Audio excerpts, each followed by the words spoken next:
So today on the Startup Scaffold, we have Pratik, who is a senior construction manager over at Crusoe AI. And I wanted to kick this off by asking you, why is a tech startup hiring and employing construction people? And what is your role at this startup and what exactly are you doing? Hey, first of all, thanks for having me on. Great to catch up with you guys. To answer your question, why is Crusoe hiring construction folks? So to give a big backdrop on Crusoe's history, Crusoe, our co-founders, Cully and Chase, they founded the company late 2017. The energy first approach, meaning they wanted to leverage the trapped flare gas in offsite oil rigs to essentially power I would call it them small data centers that powered the Bitcoin mining operations. And the goal behind it was that it was difficult for the mining operations to tap into and connect the pipelines. And essentially, they were wasting the natural gas, which again produces all byproducts which are harmful to the nature. So the Kali being his specialty in geology and oil and gas, and then Chase being in compute and AI sector, they felt it was worthwhile for them to come together to figure out how can we tap into this unused or wasted resource to build and utilize that to power the small scale data centers. That worked out for a while until somewhere around COVID, they realized that there's this uptrend in figuring out how can we build a compute for the next generation AI that's coming up on the radar. And there was a huge need amongst all hyperscalers and all AI labs to procure that compute, which was very difficult to achieve at the time. And so they leveraged the system that they had tried and tested in small scale and took a big decision to convert that into a gigawatt scale operation, which is what Crusoe is doing right now. And to compare that, scale of the project, in a typical construction project, you typically would have 300 to let's just say 500 people working on a big project. Here we're talking about 5 to 7,000 people working on a single campus. And for you to manage that big campus, you need to have big partnerships with general contractors, mechanical and electrical contractors play a big role. But at the same time, you would need an in-house team that understands how to work with these individuals and trade partners collaboratively to make sure that we're achieving our goal of building the project, not just completing that, but it in a very tight and fast pace, which is what Crusoe is known for, right? And that's where the hiring of the construction team came into play, where Crusoe decided to leverage on the teams that have worked in different backgrounds, from general contractor to electrical and mechanical contractor, design teams.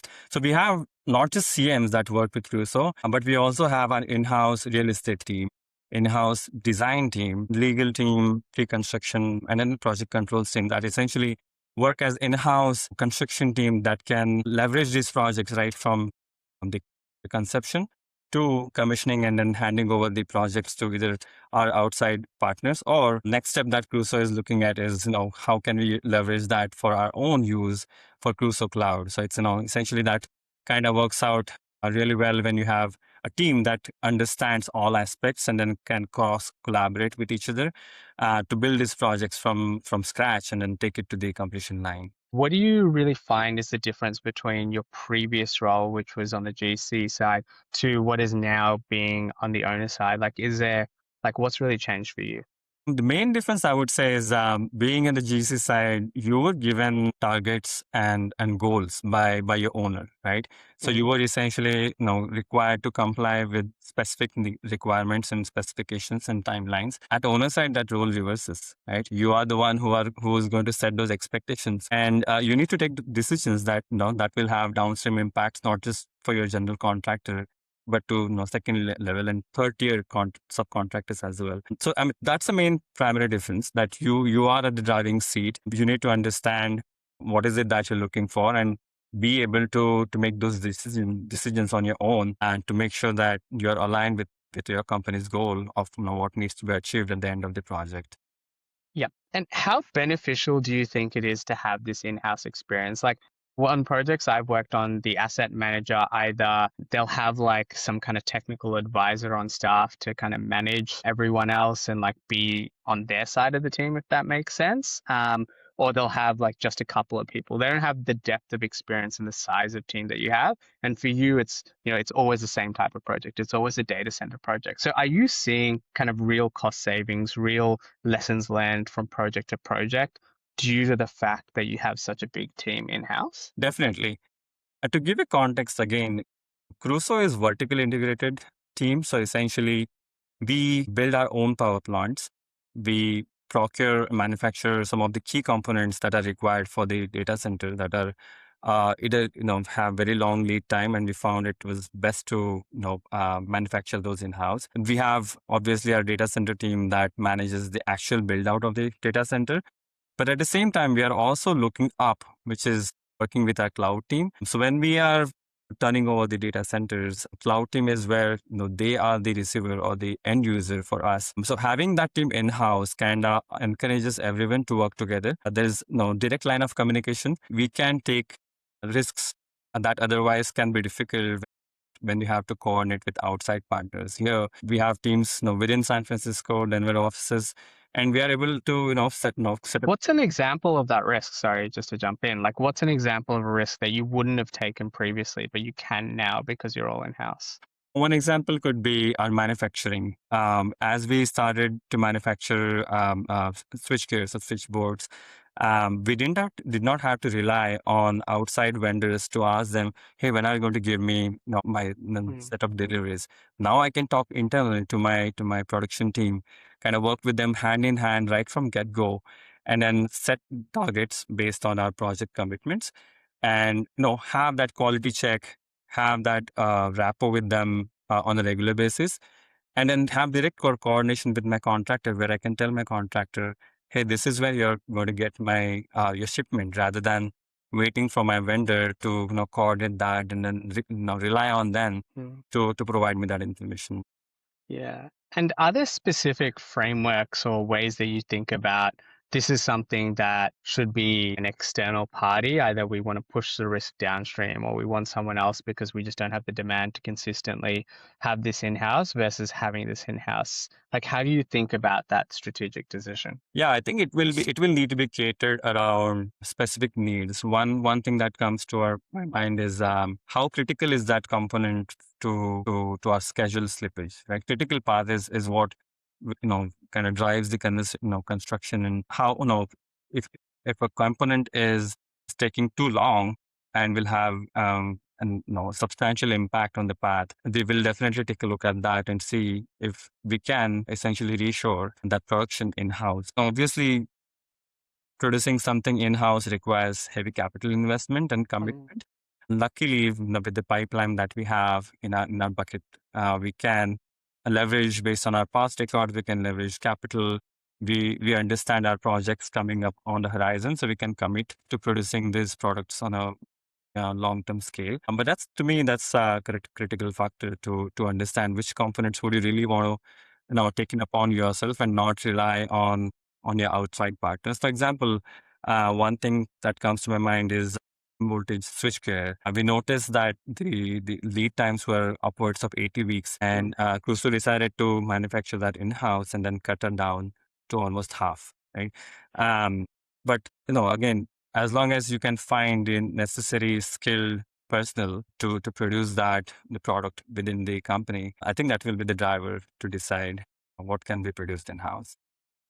You've learned all these things being the owner, and you also understand exactly how the GCs operate. So if you were to jump back to the GC side, obviously you had a set an amount of constraints, and you also have a set an amount of, like, you have this capacity to manufacture in house. Are there specific things that you think like a GC could copy to copy these efficiencies that Crusoe has been able to develop?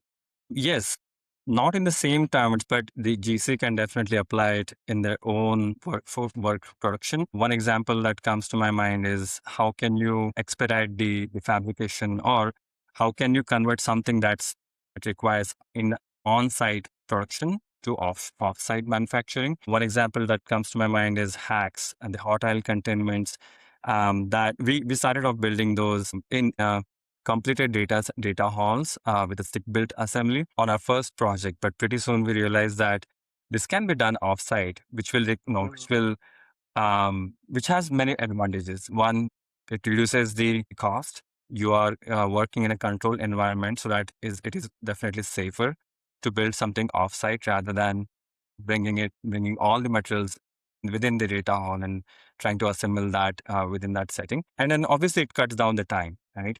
You are in a control setting, you can produce and manufacture these products in a assembly line rather than trying to, do a systematic finish to start installation in data halls where we may have constraints working around other crews. So that's one example, right? You may not necessarily have to manufacture these products like Crusoe, but then you can implement offsite manufacturing capability. Another example is skid-mounted equipment that also, quite cuts down the installation time required on site, and essentially, brings about the efficiency for the labor and safety factor into the production.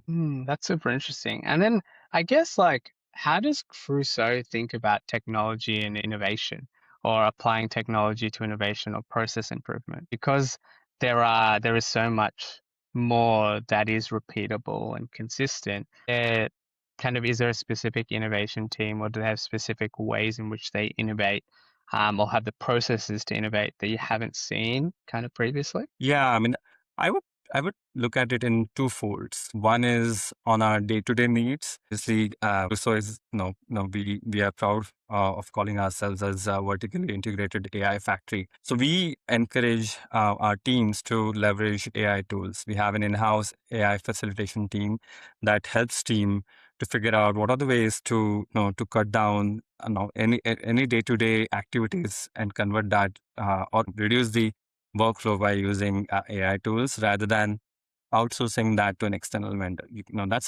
That has always been our default go. Okay, I need this tool. Why don't I look around and see if someone else is building it for me? And then, there's a onboarding time. There's definitely extensive fees. But with the advent of LLMs and other tools, we are encouraging our teams to think about how can we use these tools to to leverage and then solve problems in-house. That obviously cuts down the cost. But more than that, it allows us to leverage our own resources, which are available across, again, not just within construction team, but across the cloud team or the software team.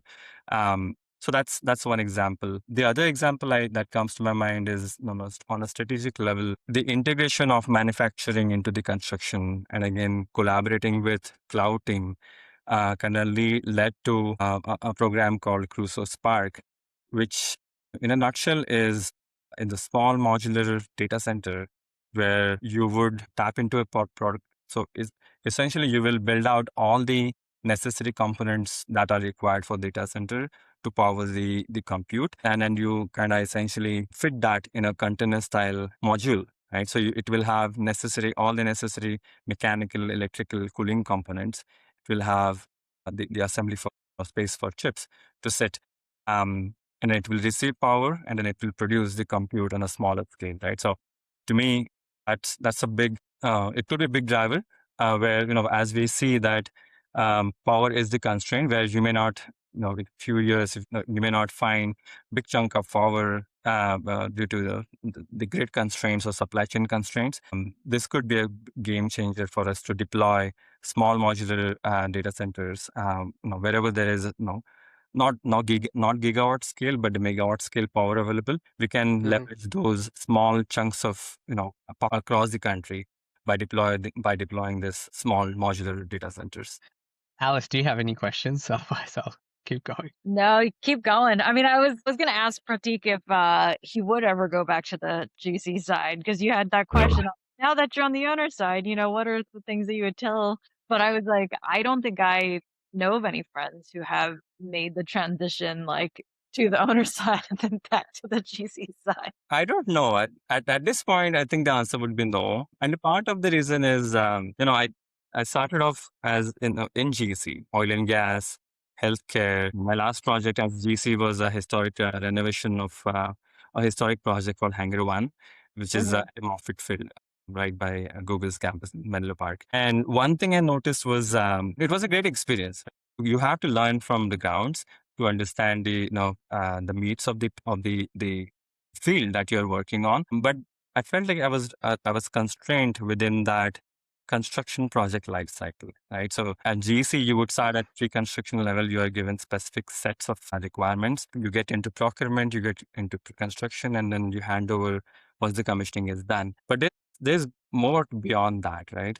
As an owner, you get to get involved in initial decision making process, and then you are the user. You know is that big picture or complete cycle being living in the GC world. Not to say that that's something that's wrong. I think everyone at some point should experience that, and to make next call of whether they want to continue with GC world or they want to expand themselves outside that. At Crusoe as well, right? For example, we have real estate team that I work with to get to closely to understand what is our upcoming projects, what are the upcoming sites that are coming up, and then we work with our pre-construction and design team to start thinking about the projects well before the projects kick off. And that's a rare experience. Similarly, on the back end, we are working with our cloud team to understand what are the needs, how do they see the inference and compute expectation, and what are their requirements that we need to tailor to make sure that when we are closer to handing over the build out, they are successful. You essentially take the ownership of all the processes, not just construction. And that's kind of unique experience, working on the owner side that one can leverage on. Yeah. I mean, I can hear why, now the value is so good, but I guess like when you were sitting as a GC, what drew you to, take this leap of faith? Because in so many ways, construction obviously is cyclical, but there is some kind of job stability, whereas working for a startup feels very risky, right? Like what was going through your head in those moments? Yeah, I agree. This is something I started thinking about mid last year, where I started noticing that there was a pattern of an extreme need of compute amongst the hyperscalers and AI labs, and everyone was trying to figure out how to build this as fast as they can. And typically, what I've noticed is construction is at the tail end of any technological advancement. We typically lay foundation, right? You had infrastructure boom, housing, hospitals, the blue chip booms, where we laid the foundation. But here I felt we were at the brink of next technological advancement, and I really wanted to see how can I be part of it. And then Crusoe offered that opportunity, where I not only get to work with my familiar background, which is working with my general contractor team, but at the same time think about 5,000 feet up level where, how would we decide which projects to go for? How can we support my pre-construction team and real estate team to make that decision? How can I work with my design team to make sure that we are progressively designing the project and releasing construction in time to meet our deadlines? How can we work with our procurement team? We have an in-house procurement team that supports with buying all the major OFCI equipment. So you have that leverage to gain that expertise, which is rare to find if you are to stick to a traditional construction GC part. Yeah. Yeah. But do you think that your experience now is quite different to a traditional owner? Like, is there elements of what you're doing that you'd say, like talking to your other friends on the owner side, that it is very different and unique that you'd probably either warn someone or just make someone aware of, hey, like this is what you're getting into and this is what's different? If I compare Crusoe as owner versus other, so I would say the processes are same, right? You would still be responsible to manage the construction and design team and the users. It's the pace that can make a difference and the technology. There's so much relevance as I read news about every other new project that's popping up and the issues that they face or the challenges that they face. So I can relate to it quite a bit. Obviously, this pace is something that it's just mind blowing. Pace, and I would say this scale. Like I said earlier, working with thousands of crews, one decision can have huge impact on all of them, and the pace is just amazing. I worked on a hospital project that took almost 6 years to build a $1 billion project. The historic renovation project that I worked on, it took 3 years to build, let's just say $500 million project. And here we are building a multi-billion-dollar data center campus within a matter of a year to 2 years, and that involves multiple buildings. So the pace is just amazing, and it's mind blowing for someone that is coming from a typical construction project. Are you are you guys building any of your own technologies? Curious if you guys are using like some of the off-the-shelf tools for, I don't know if it's managing internal communications within, all the core teams that you're working with, or, are you guys even enforcing the use of any solutions? Because I know some of the other big hyperscalers are mandating things like Procore, to be used on the construction side. But I know there are some clients that actually have built their own like, you know, management solutions and stuff like that. So I'm curious, and I don't know if you are allowed to say or not, but curious if you guys are building internal tools versus using kind of off the shelf solutions Is that for construction for specific construction. needs? Yeah. I see. I would say we are leveraging the tools that are available in the industry for standard processes. So for budget management, RFI submittals, we are using standard tools that are available. One example that comes to my mind is whenever there is a nuance need. For example, our power plant team had a need to track the procurement and financials in a one single tool set, which typically you would go outside and figure out vendors that can provide that assembly. You onboard them with them, and instead of doing that, they decided to work with our AI facilitation team to build something from scratch. Now, it did not work in first few rounds, but everyone was patient enough to allow the team to reiterate, and it reached to a point where it was not just about cost savings, but then leveraging the AI tools that were available within the team and thinking outside the box as well, right? That allowed them to kind of rely on the databases that were available and locally were not required to be shared with outside party, and just use the existing available AI tools to draft up a new model that can be used on their monthly or weekly needs. So, do you have like an interesting process for capturing lessons learned as you continue? Because I think like with a lot of asset owners that I've seen is the change in personnel means that a lot of expertise is lost, but because you're doing it so repeatable and so quickly, how are you actually capturing and holding on to tribal knowledge and like distributing it? Because I'm sure there's multiple projects occurring at the same time. Yeah, we do have established preferred partners. So essentially, we try to keep our team succinct all across the project. So the design teams, the inspection team, our preferred contractors. We do tend to utilize the same partnerships and leverage them so that the knowledge can be transferred easily from one project to another. The teams, construction teams, as usual, we talk quite a bit on a regular cadence to understand what were the lessons learned from projects, and these projects are working simultaneously, right? So we encourage people to visit each of the sites, and whenever a new scope is supposed to start, we typically visit our job sites and our teams who have already performed the work, and then I can have a sit down with them to understand what worked with them, what did not. The example that I gave earlier about hacks was culmination of that, where my project leveraged on what was the lesson learned from stick built hack assembly from our previous project, and we decided to go for offsite manufacturing.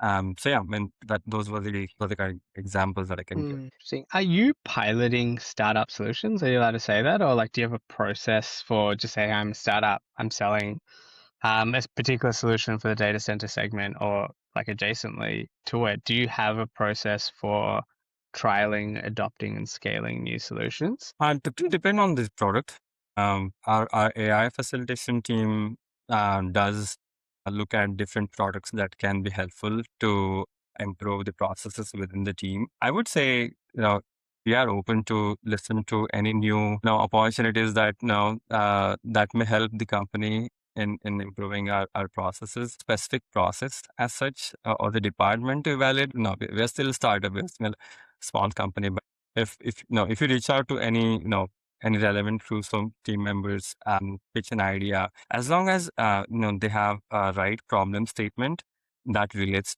to the data center needs. Data center is very niche field. The product may not be the product that may work for a typical infrastructure or hospital project may not work to data center because of the scale and and this place. But as long as it is centered to around data center needs, we are open to evaluate the newer opportunities.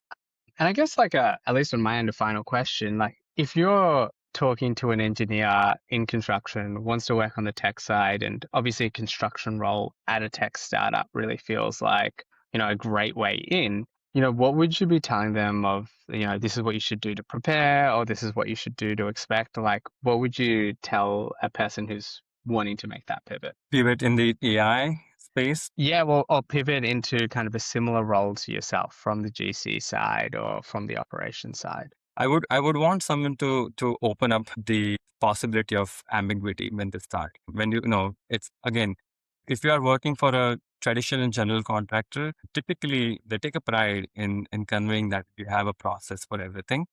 Whereas when you work for a startup, you may not have that structured process, and it may seem like a systematic chaos. But then there's advantages to it, where you are now you can figure out what is that gap, and then you are given the freedom to see how can we close in that gap, how can you work collaboratively with other team members to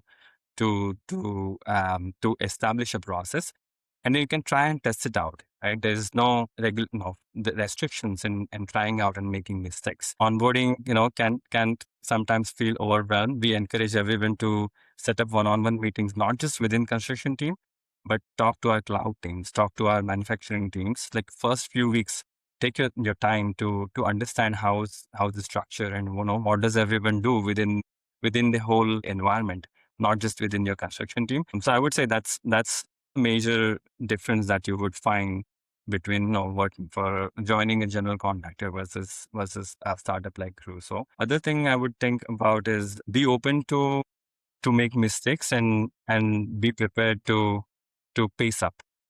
In working on such a time sensitive project requires a lot more intense coordination, not just with your construction team, but you're working with multiple stakeholders and understanding who is responsible for what, and then how can you leverage their knowledge.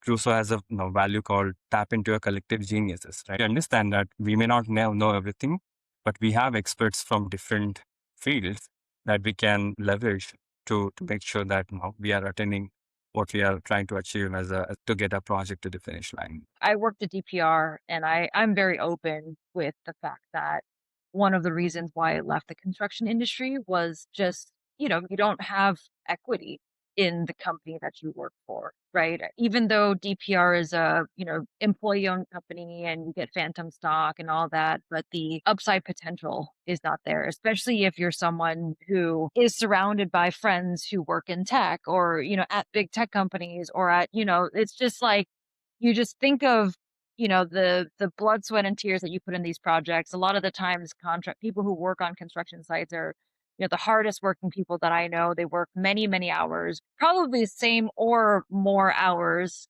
than some people who work at startups, right? But at the end of the day, it's a salary with a bonus, and you don't have kind of that equity potential upside. And I know one of the like factors for some of my friends who had left the construction industry have been partly to align incentive, right? If I go work for this company, I want to make sure that if I have the passion for it and I put in the time and the work and I really make it successful, like I want a piece of that. And I think that's, we should just accept that, right? Especially being, not bragging, but Americans in a capitalist society, and this is the environment that we work in. It's like, all right, what's in it for me? What's the upside potential? So I'd love to hear from you, like, from that perspective, any advice for people kind of from the construction industry looking to make that change, either working for, a startup on the construction side or making the transition into construction tech, like, if there's any ways of thinking through that or things to watch out for. I don't know. Like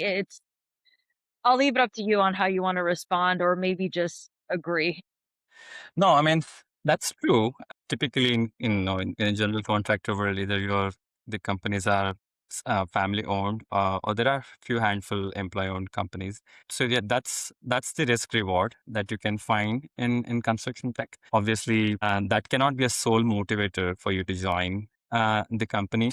You do need to look at what is the company's focus, and and the tech that you're working on, is that invaluable to the industry? And ultimately, to me, that's a cherry on the cake. If the company is successful, startups have they do tend to have higher risk to reward ratio, but there's also very few startups that succeed in making the top, right, in going public, and for you to see that benefit. But yes, that's definitely a benefit that you can see in addition to your regular salary and bonuses, as long as you find the right fit for the company that aligns with your aspirations and goals. Yeah. Well, thank you so much, Pratik, for coming on the Startup Scaffold. And also thank you for being one of our mentors for this year's cohort. So we've had great feedback, and we're really happy to have you as part of our mentor group and cohort this year. So yeah, thank you so much for jumping on the podcast with us. And thanks for having me again. And it was great to mentor in your group, and I'm looking forward to doing it again next year.